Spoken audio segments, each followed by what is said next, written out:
if Bhagavan means for it to continue in any way, shape or form, it will. And if the yajna is any evidence, it looks like it was raring to go. So that's what we will do, So for 1 month, let's see what all happens.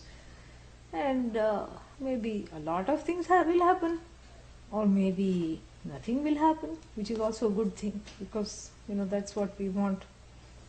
Certain flights to be uneventful. So the flight to moksha also has to be uneventful. That is my feeling. So maybe nothing will happen, or maybe a lot of things will happen and we don't know they are happening, right? So the possibilities, in other words, are endless. So what we will do is, in the morning, we will have a bhashya study in the morning, and morning is the best time for that, really. And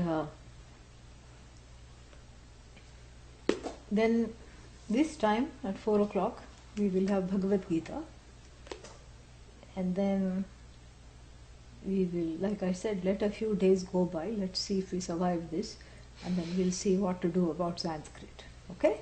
Yeah. Meanwhile, you take that course that she is offering, and in the evening, I have asked Janani to take Tattva Bodha for you, because it's a very beautiful text, and it's a must to study, because there are a number of things that we take for granted. We take Brahman for granted. We take Maya for granted. We should not take avidya for granted, but we take it for granted. So, the definitions of these things we feel like everybody knows. But really speaking, it's good to study from the beginning, because these are the definitions that are analyzed in the form of simple question and answers. So the Sanskrit is not a stretch there, and you can learn Sanskrit also through Tattva Bodha, because very simple, Titiksha ka, and from that ka, Titiksha is a girl, correct? It's not a boy. Shamaha kaha, then Shama is a boy, correct? Yeah. Mumukshutvam kim, then mumukshutvam is neither boy nor girl. It comes under neuter, correct?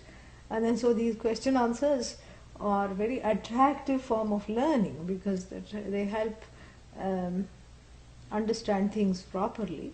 So that's what will happen in the evening. And now we'll do Bhagavad Gita. Maybe, how many classes a week? A lot. Every day except Monday. 6 classes a week. That's quite good. And so, and so what we'll do is, we'll see how far we get. I will take it, I have the sankalpa to take it verse by verse, and then we'll see how that goes. And sometimes where it is important, I will read the bhashya and explain. Otherwise, I will summarize the bhashya and give it, so we will keep it loosey-goosey. Okay?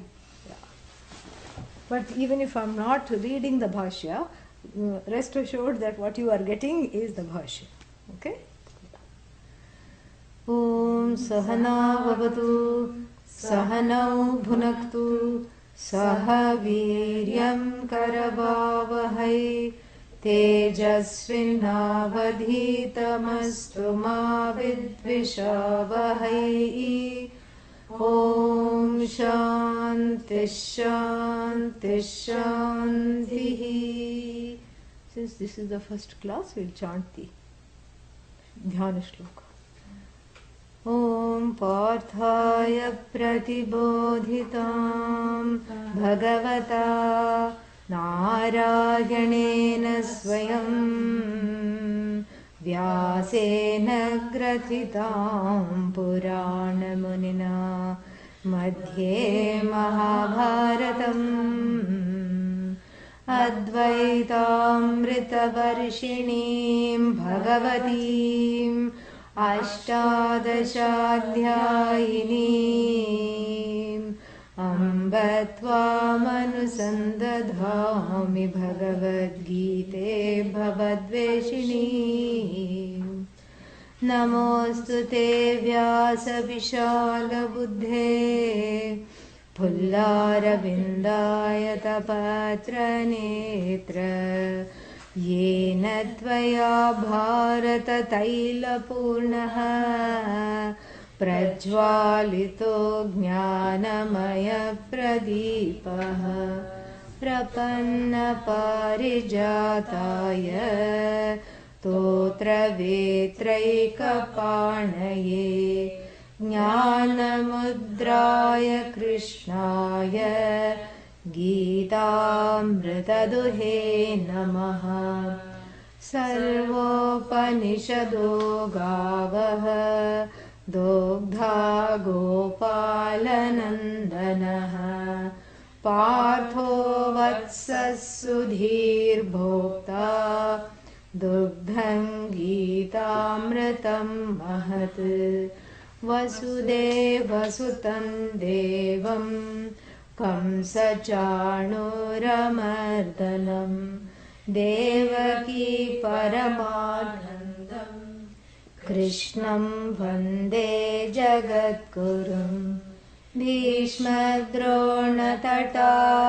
जयद्रथजला गान्धारनीलोत्पला शल्यग्राहवती कृपेण वहनी कर्णेन वेलाकुला। अश्वत्थामविकर्णघोरमकरा दुर्योधनावर्तिनी सोत्तीर्णा खलु पाण्डवैरणनदी कैवर्तकः केशवः। पाराशर्यवचः सरोजममलं गीतार्थगन्धोत्कटम् नानाख्यानककेसरं हरिकथा सम्बोधना बोधितम्। लोके सज्जन षट्पदैरहरः ते पीयमानं मुदा भूयात् भारत पंकजं कलिमलप्रध्वंसिन श्रेयसे। मूकं करोति वाचालं पङ्गुं लङ्घयते गिरिं यत्कृपातमहं वन्दे परमानन्दमाधवम्।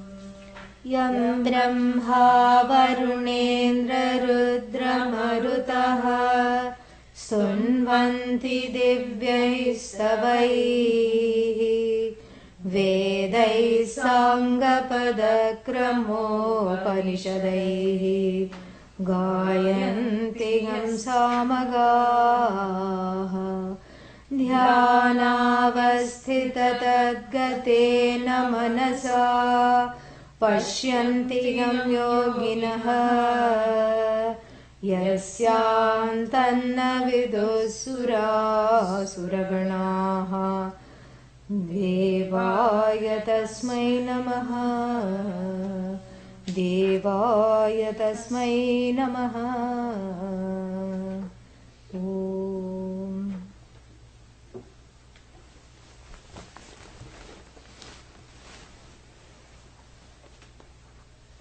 It's very auspicious to study Bhagavad Gita today, because today was the day Mahabharata was composed.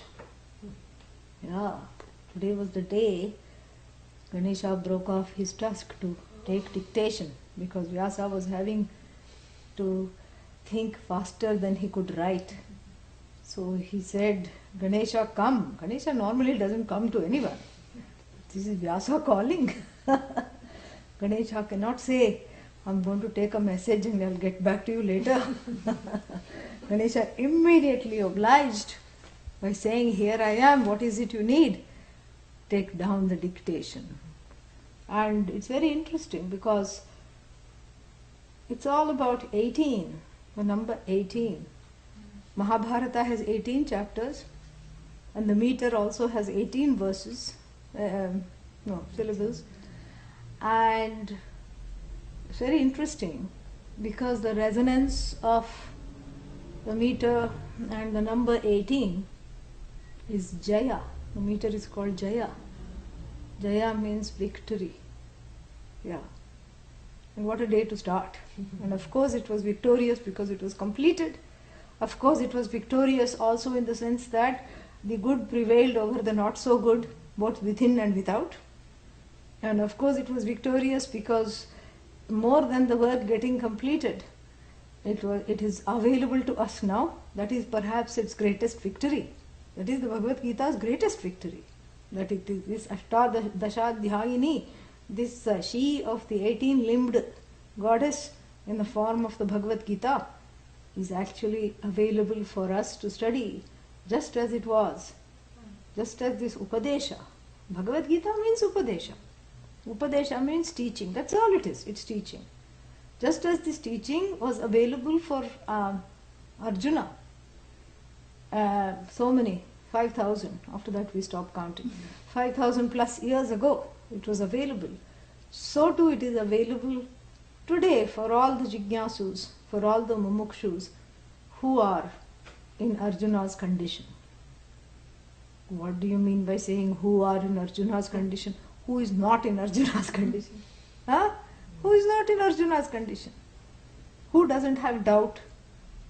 Check. Who doesn't have despair? Check. Who doesn't have sorrow? Check. These are all universal things we are talking about. We're talking about a state of mind that has a collective abidance and has a timeless abidance in the Anatma. That is what it seems to be. Where should the mind abide? In Atma. But where is it abiding? In Anatma. Why? Because of ignorance. Really, that is all this is. And so this is an auspicious day to study. In a way, it's a revisitation. It's a whole revisitation, and I think that's why Lord Ganesha emerged. Perhaps that's why, I don't know, in the yajna today. And he left an indelible imprint on the door of the shrine. And the whole thing with Ganesha writing the Mahabharata, and also of course because the Bhagavad Gita is situated inside the Mahabharata, he wrote the Bhagavad Gita too, he was the scribe, means that there are no obstacles. That's all it means. That there are never any obstacles. For what? For this study. For the knowledge to go from lineage, to pass down through the people in the lineage, there are no obstacles. For the knowledge to be talked about endlessly, there are no obstacles. For the knowledge to be received, even though we feel there are obstacles, really because they are mithya, there are no obstacles that cannot be dissipated without, with Lord Ganesha's blessings. With recourse to his blessings, really, what obstacles are there? When we enshrine the obstacles, instead of Ganesha, they become real. Any problems, any fears, any resistance, anything becomes a huge thing when the non-existent is shrined and worshipped in place of the existent one. And you see, how does one enshrine and worship the non-existent? Because each time I give the time of day to doubt, despair, fear, sorrow and grief, I am enshrining the non-existent one. So each time I say, each time anybody says, oh, sad I am today, sad I am right now. Actually, when you say now, that now has gone. So each time one says that, what is one doing? One is enshrining the non-existent, and one is doing a constant sahasranama and smaranam of that non-existent one, Anatma. Anatma sahasranama, Anatma, Shravanam, Anatma mananam, Anatma nididhyasanam, Tat kathanam, Anatma kathanam, Tat chintanam, Anatma chintanam, Parasparam tad avabodhanam, Anatma avabodhanam. This is the extent of the hold of Anatma in the life. So much so that the last second before class, the mind is so many other situations and places. It's not with the Atma, correct? Before the Sahana Vavatu is enunciated, oh, what should we do, where to go, oh, what's going to happen tomorrow, oh, what to eat, oh, who is coming, who is going, oh, too hot, too cold, just right. This is where the mind is, Nothing wrong, but one is not aware that it is there. And then the first second after the class, okay, what to do now? This is the force of the Anatma. And to quote the Bhagavad Gita, Prasabham harati manaha. Prasabham means by force. Harati steals away the mind. What?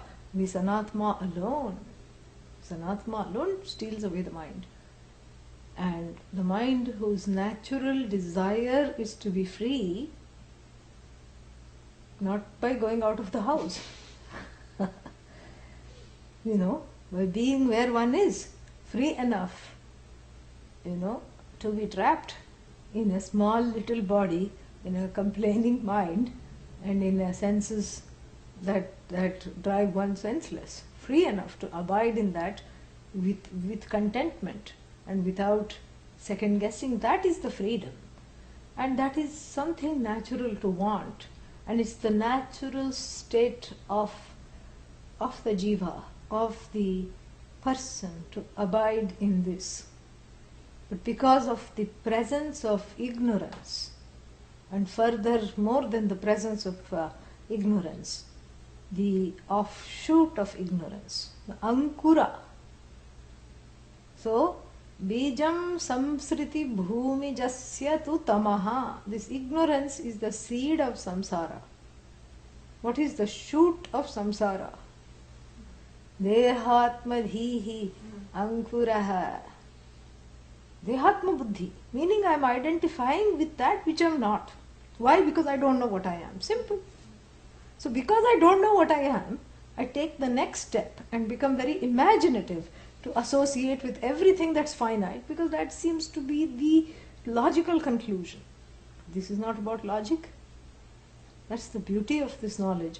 It's neither about logic nor about belief. It's about seeing. It's about seeing for yourself what this Atma, what this glory of oneself is all about. And so, the Bhagavad Gita is a very important text in the tradition. One of the three things that are studied. And one being the Upanishads, the primary Shruti, primary text. And then the other two being Bhagavad Gita and then Brahma Sutra, both of which have been authored by Bhagavan Vyasa. Very interesting. So therefore you can see the force of Vyasa in the tradition, and we can see his beauty in the Bhagavad Gita. And where, and this is the only fix, really speaking. Atma Vijnanam, Atma Jnanam, Atma Vidya is the only thing that's an antidote to Anatma. Anatma Shravanam, Anatma Mananam, Anatma Chintanam. That's the only antidote. There is no other antidote. Yet Adi Shankara, while writing about the Bhagavad Gita, knew that this is not easy to see. And he also foresaw that this is not how the Bhagavad Gita is going to be interpreted. And if we see closely the history of how the Bhagavad Gita has been interpreted, we find that it is mostly seen as a karma shastra, as a treatise of knowledge about karma, about how to act. Because Arjuna is being chided for not acting. And tasmad yuddhaya yujyasva uttishta, get up, atishta, get ready for war, therefore fight. Tasmad means therefore fight. And he gives a few things. Get over your raga dveshas, but right now fight. Okay, do some dhyanam, but right now you need to fight.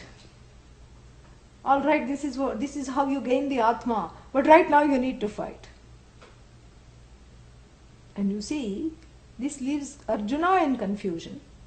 And that's not surprising, because Arjuna is still, he goes to Krishna because he is in confusion.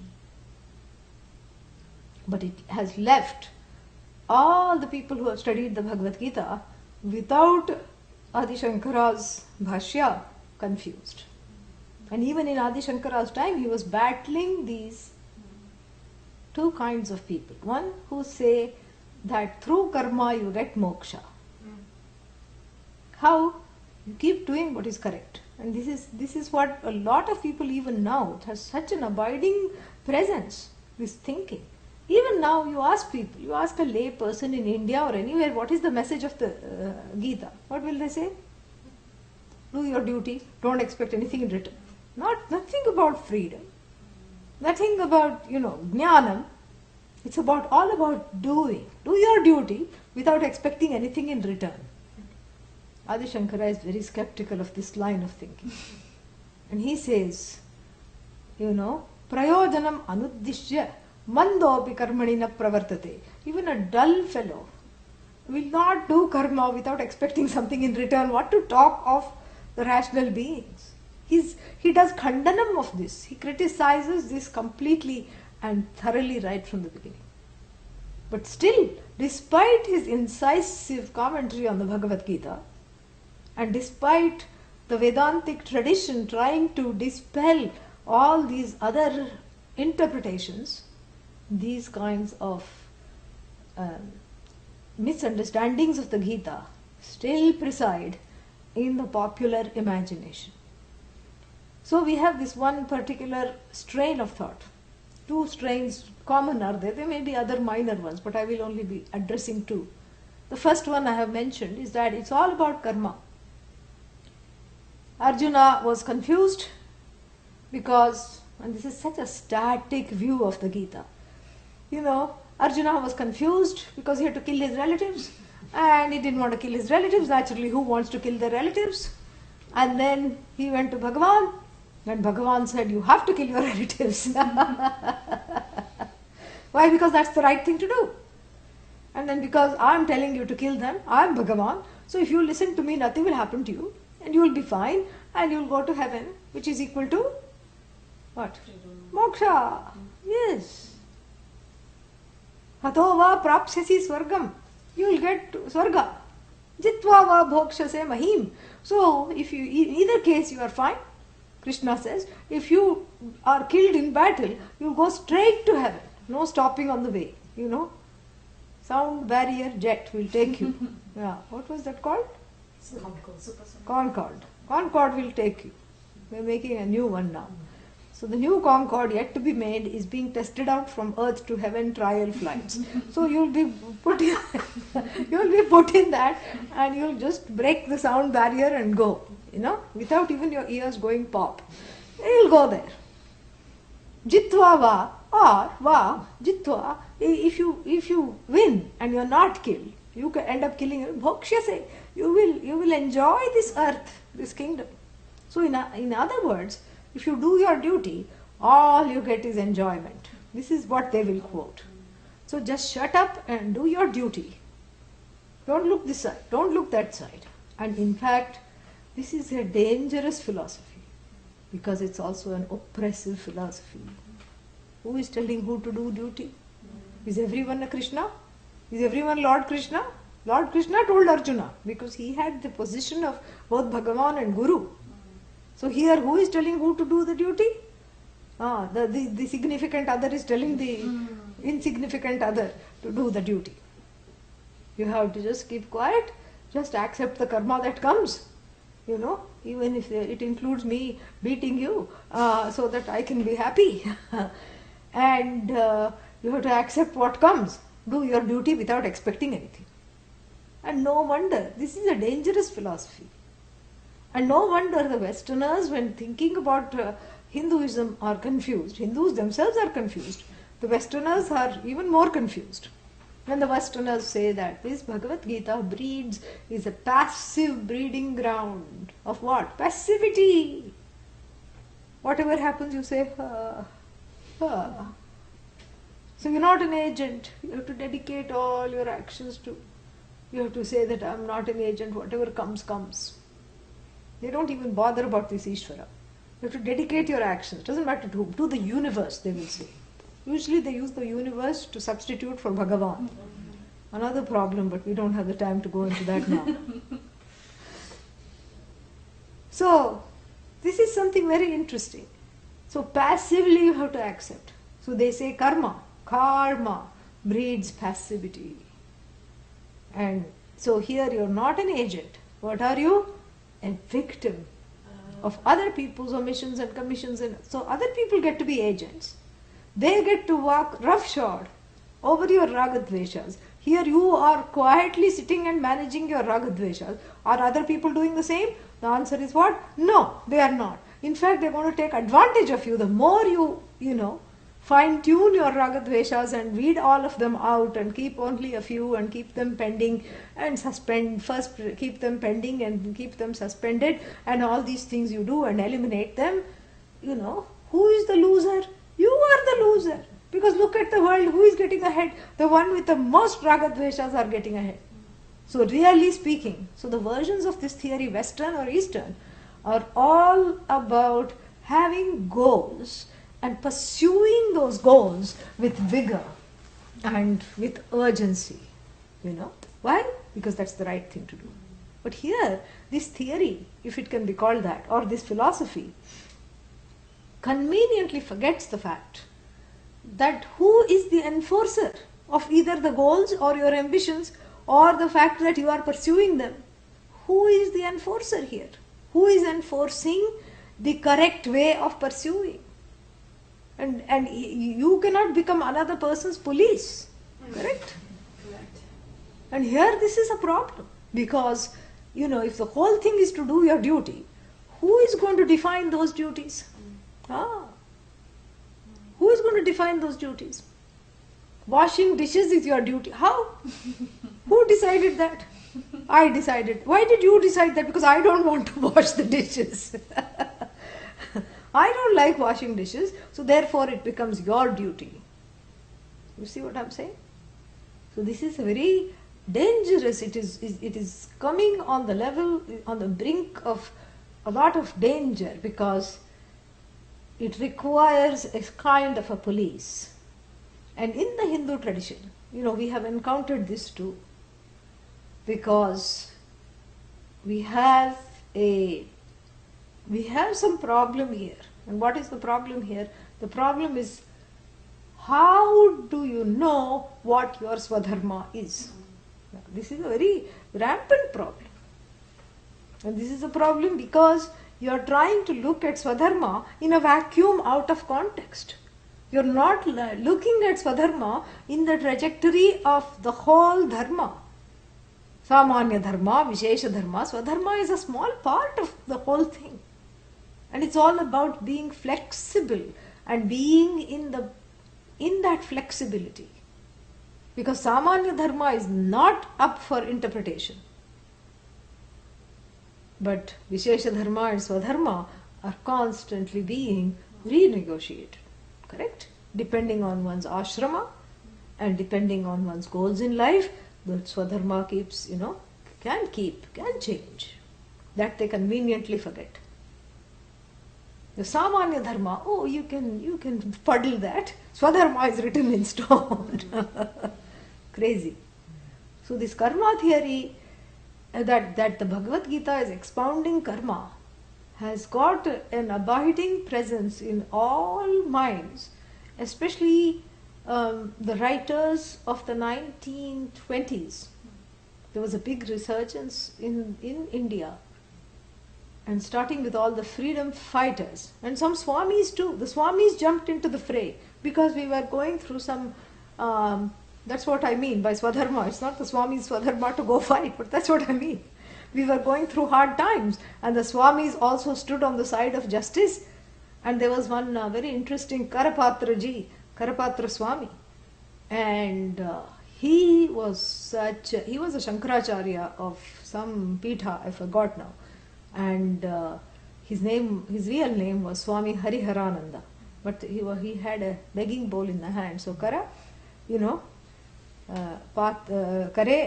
Karatale Patram Yasya Karapatraji, he was known as. And so Karapatraji, Swami Karapatraji, was such an enlightened Vedantin in so many other respects. He had studied very well.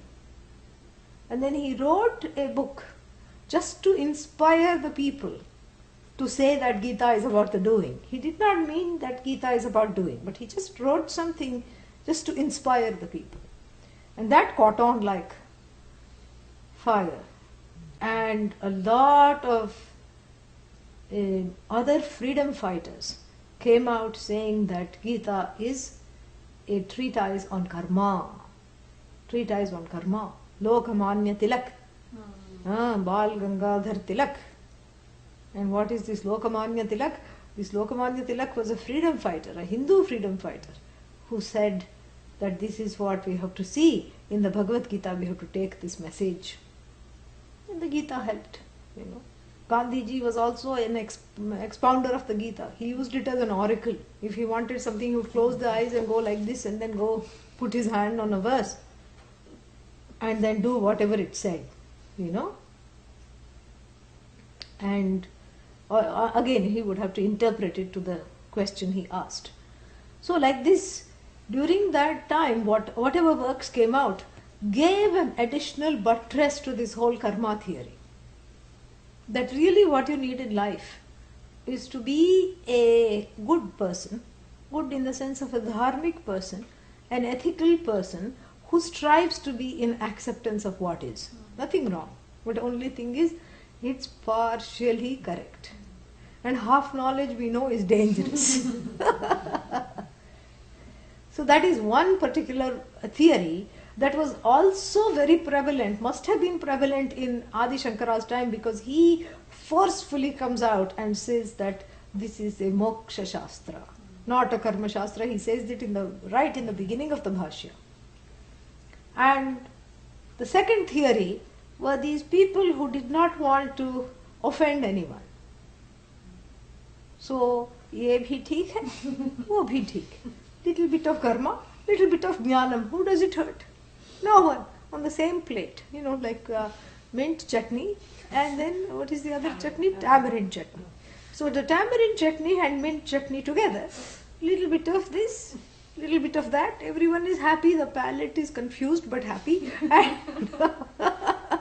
And there are so many flavors, so little time, we just accommodate everybody and everything, and we give the Bhagavad Gita a big hug, and the proponents and the exponents of the Gita, the ones who are springing up on every roadside, we give them all a big hug and accommodate everyone. The fellow who says it's all about karma and who's upset and sitting in a corner, and the fellow who says it's all about knowledge and knowledge alone liberates.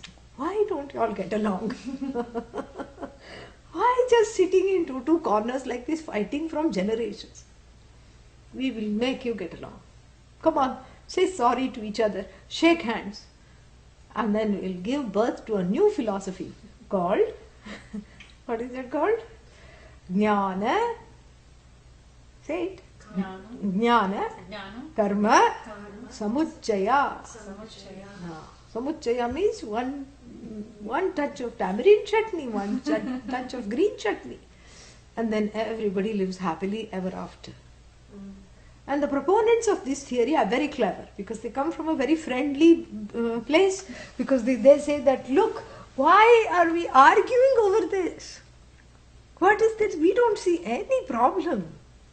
Of course we need jnana. Nobody says we don't need jnana, we need jnana. Tattvamasi. What happened? Nothing happened, unfortunately. See, that's why we are telling you that the Tattvamasi is jnanam, all right. It is what we call, don't take this seriously, okay, this is Purva Paksha. It is what we call theoretical knowledge. And like coffee, it has to percolate, like a South Indian coffee filter. You press Tattvamasi into the top filter, you put hot water of Shravanam over it, and then what? Then you cannot expect instant coffee. You have to wait till it decants and percolates down. Drip, drip, drip, drip. Tat, tat, tat, tvam, tat, tvam, tat, tvam, tat. And one fine day, after all this effort, this striving, and the knowledge coming together in one happy family reunion, what happens? Asi takes place. This is not about Asi, this is about Hasi. You have to laugh at it. You have to laugh at it. Because the whole thing about knowledge is that it is just showing what the object is. Like, what do you see? What is this now? Kim tat? Kim etat? Rose, flower. Very fragrant, nice flower. Right? Okay. So the flower, knowledge now you have. So now you have to go back to your rooms and gain flower experience. You have to experience the flower after knowing the flower. No. Why? You know the flower, and the knowledge is the experience. In knowing the flower, you are experiencing the flower. And here, the flower is just as what it is. So if I say this is flower, and let's say you are from Mars and you've never seen a flower, you came down, you hitched a ride on Curiosity rover, and and then you came down to Earth, or went up to Earth, I don't know how it would be from via Mars. You travelled and you don't know what this is. You had heard that there was such a thing called flower on Earth. Mars, you got sick of red dust everywhere. And here's some other color, and you had heard about it, That could be like indirectly. You can say it's indirect knowledge. And then now you know this directly. But what about Atma? Is it direct or indirect? You had heard about Atma, and you want to now know it directly. Where is Atma? You are Atma. You don't hear about you. You is a constant feature of experience. In fact, you star in your own life. That's how it is. You are the star of your life. You are the star witness, the prize witness of everything that happens to this body and the mind, from waking, dreaming to sleeping in class. You are the witness of all that. And then what do you need? You don't need another experience of the I, which is constantly being experienced. And you can't have another experience of the I other than what you're having, because the I is something that is constantly experienced. So if the knowledge is not, see, the flower is at least little remote. You can say, I'm experiencing the flower, but I want to smell it, I want to touch the petals and see how Ishvara looks like in this color and form. You have to say all that with the flower because it is away from you. But are you away from you? Well, some days it feels like that. Some days I don't know where I am. How do you know that I'm disconnected? If you say I'm dissociating, how do you know? Because you are not dissociating. If you say I'm far away, I'm having an out of body, la la land experience, how do you know that you're not in your body? The observer who is saying is very much the observer who is in the body, who says there is some disconnection happening. The one who is connected says that there is no connection, as though. The one who is happy says there is sadness, as though. The one who is calm, who is shanta, says there is anger, as though. The one who is never hungry says when is meal time, as though.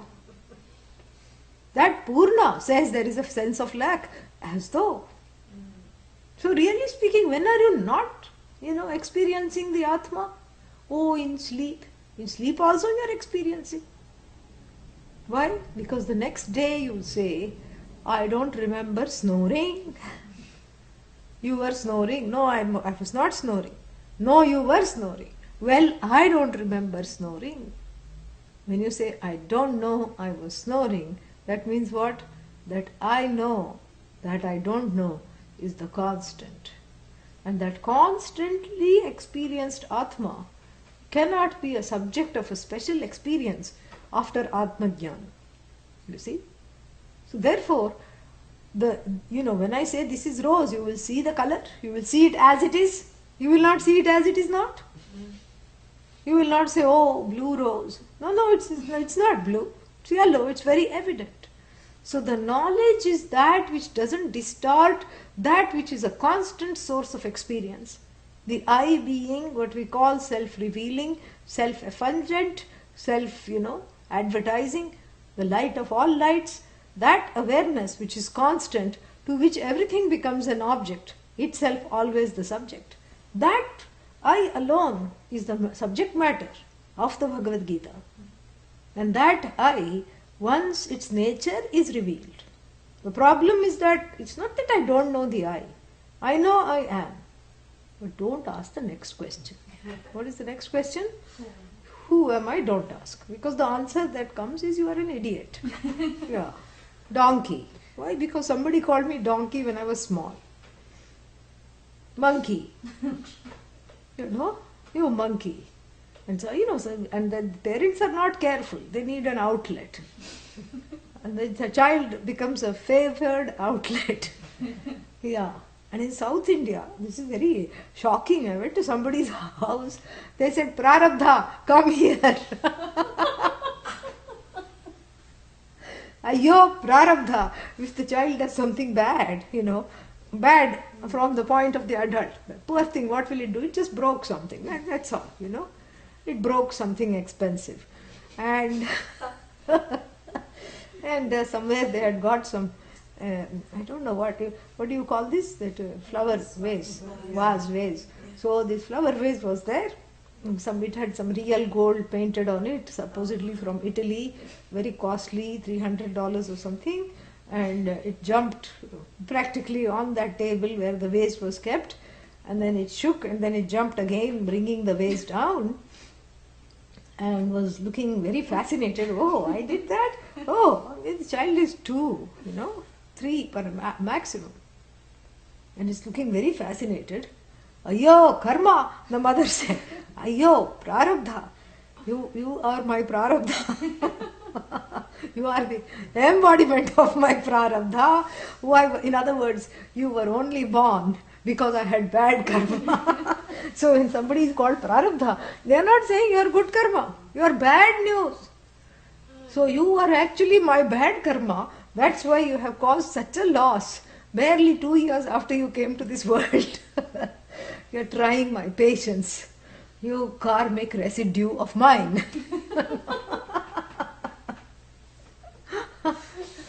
So these are the messages that this average fellow has grown up with. Are you there? Yes, that answer is easy. Who are you? Prarabdha. Wherever I go, I activate other people's prarabdha. I am just exhausted. Why are you exhausted? Because I keep exhausting other people's prarabdha. I keep exhausting other people's karma. I don't have any good things. See, this becomes a complex. Yeah. And then Mandu means dull. And Mandu also means stubborn. So this is the common way, a pet name, Gundu, Mandu, Gundu means fat. So this is South Indian, and I'm sure that there are such choice epithets in North India too. So this baby, and the inner child I'm talking of, that's why I'm putting it in apostrophes. The inner child is still very, has not forgotten these epithets and has come to internalize them because of the Atma Ajnanam, because not knowing what it is. What does it do? It keeps internalizing this. Gundu, Mandu, Chandu, you keep calling this, and there is a lot of complexes centered on the I. Same thing doesn't happen to the dog. If you call the dog Gundu, it will come for an extra meal without any complexes. It will not say, I think I should go on a diet. It will not say that. It will not say that at all. So therefore what? So therefore, this whole knowledge, the way it proceeds, is that it tells you who you are. And really speaking, there is nothing more to do. Because I am someone's prarabdha, I am my mother's and father's prarabdha, is erased when the truth of the self is revealed as you are Brahman. Neither do you have prarabdha, nor are you somebody else's prarabdha. There is no karma, and you are not it. So this is understood, and this does not need anything more to do. Why? Because it's you. The self-revealing I understands this. But that inner child is sitting there, correct? Yeah. And that inner child, which feels that its only claim to fame is complaining. And only when you complain, you listen to me. Only when I complain. And then this means that I have to integrate with the adult. Yes. That means I will not be there. No, you will be part of the adult. You are the adult. There's only one. Well, that means I'm not going to be there. It has convinced. And so it stages a dharana, not in the yoga sense, but in a protest, a sit-in, a stay-in. And it says, I'm not leaving, And so the proponents of the Jnana Karma Samuchchaya perhaps saw that appears to be that this knowledge is not quite enough to disband these notions of incompleteness. So therefore, you need to do something after the knowledge. You need to do upasana, you need to do meditation, you need to first have the theory and then sit and cook the theory. First you have to buy the ingredients, like for chole, you have to buy the garbanzo beans, you have to buy the tomato sauce, you have to mix them together, and you have to keep tasting, Yeah. And you have to do all these things. And then, after that only, it should be, heated up, and then it can be assimilated, correct? So this knowledge also, before it is assimilated, you have to do certain things, has come from this taking the non-existent one and enshrining it to be the existent one. This is how we began the talk. These are the repercussions of taking mithya as satyam. When mithya is satyam, when the shadow becomes real, you start making two cups of tea, one for you, one for the shadow. You start offering the shadow a chair. Then you'll offer to do its hair. Then you'll offer to, say, oh, what do you need? Oh, you are a wet rag. Yes, so am I. And you will get affected by it, and you will just think it is real. Then no longer it is, unreal. It is real. And so first you will take it seriously. Then you will say, you're not taking my shadow seriously. You need to take my shadow seriously and appease my shadow. This is what marriage becomes all about. Each partner appeasing the other one's shadow. A very shady prospect. And so therefore what? So therefore, and then that same thing, making the shadow into a reality, leads to this kind of nonsensical theories called Jnana Karma Samuchchaya. This is what it is. And Adi Shankara is so incisive, so precise, like a surgeon wielding the scalpel, removes out this tumor. Right in the Upodghata Bhashya, in the introductory Bhashya, he excises this tumor called Jnana Karma Samuchaya, and he excises another tumor called, it's all about that the message of the Bhagavad Gita is karma. Both these, he just makes short shrift of this. And then he says, right at the beginning, this is a treatise of liberation. And this is enough. This is enough to liberate. You don't need to do anything after this. You don't need to go somewhere after this. You don't need to let this cook. And you don't need to sit on a stove after this, because you have to let the knowledge cook and percolate. You don't need to do anything. This is enough. No, but what about the resistance? What about the inner child you just talked about? What about the inner prarabdha that is sitting there and feeling bad for itself? All that you have to do before, not after. Atmava are drashtavyah darshanartham shrotavyah. And when I come to the listening situation, the ears have to be cleaned out, simple, otherwise listening will not take place. So I have to put a solution of Shraddha, little drop. You can buy it at the corner store. And Shraddha drops. And then open the ears out so that I'm open to this knowledge. That you should do after the class or before the class? Before. And what about Amayanta Brahmacharina Swaha? Then Vimayantu Brahmacharina Swaha. Then Shamayantu. Yeah, Shamayantu. What is Shamayantu? May they have Shama.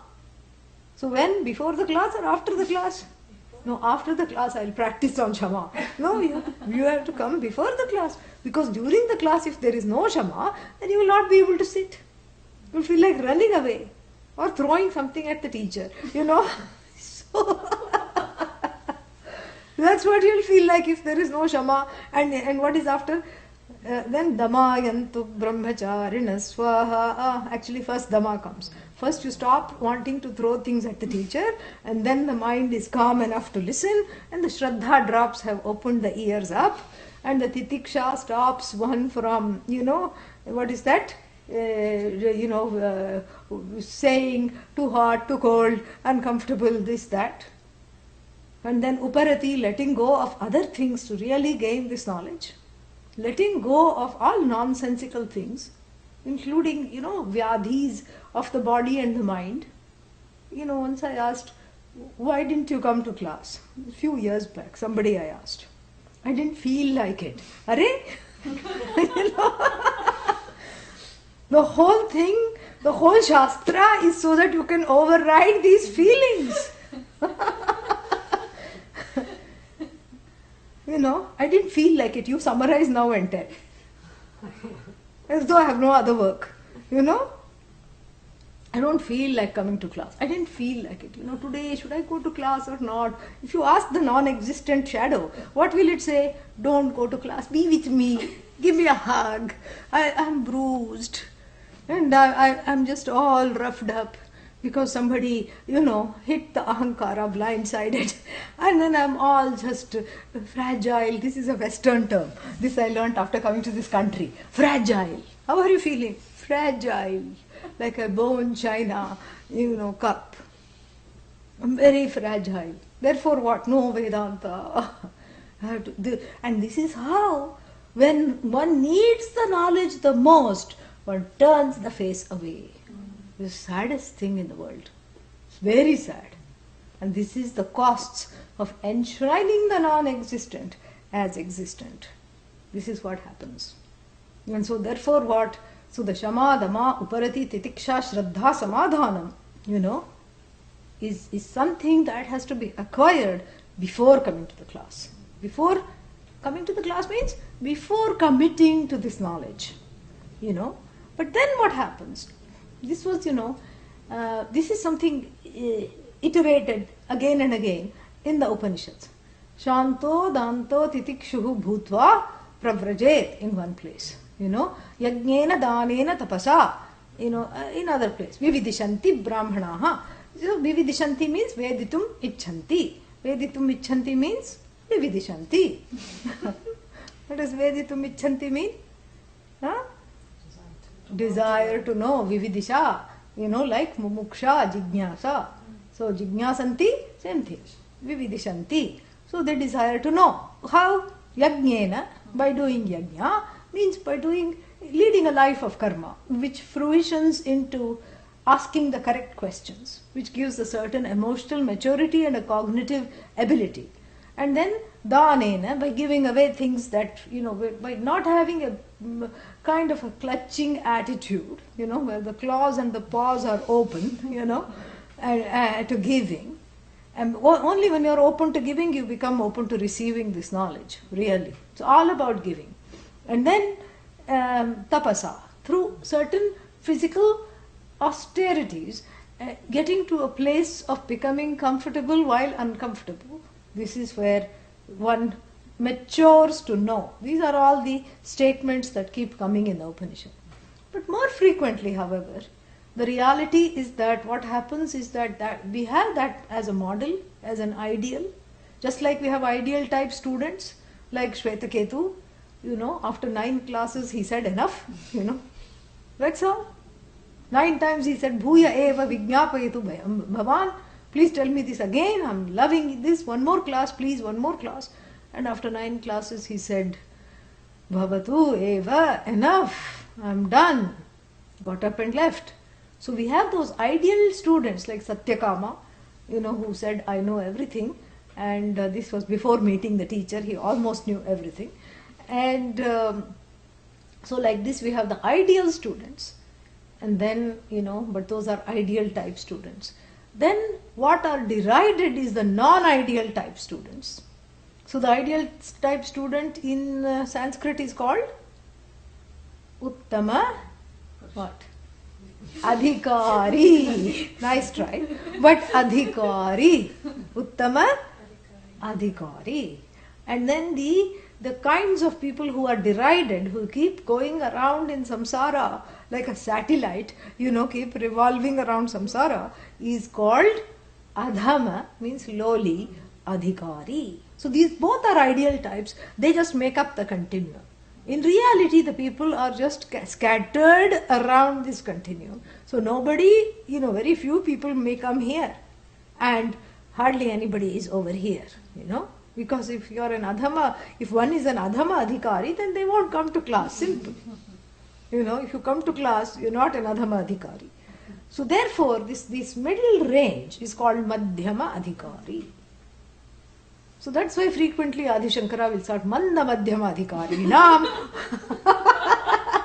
For the Mandas and the Madhyamas, this is being talked about. So frequently what happens is that for the Madhyama Adhikari, which most of the world comes under, the gaining of the qualifications is happening side by side with the classes and with the elucidation of the knowledge. In fact, the more you know, the more you want to be in a place of wanting to know. So the more you know, you have the incentive to develop all those other muscles, titiksha, shraddha, samadhanam. And so and the more you develop those muscles, the greater the clarity is.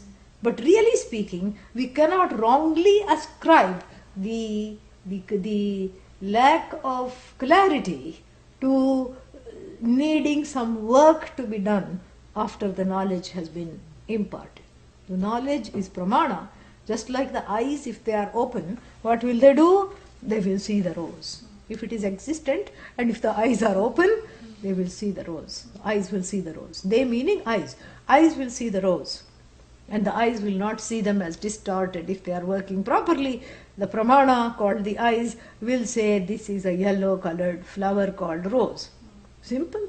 So too the knowledge is being shown that which is existent, which is incapable of being distorted, and which I already sense in a certain way, knowing which I am free.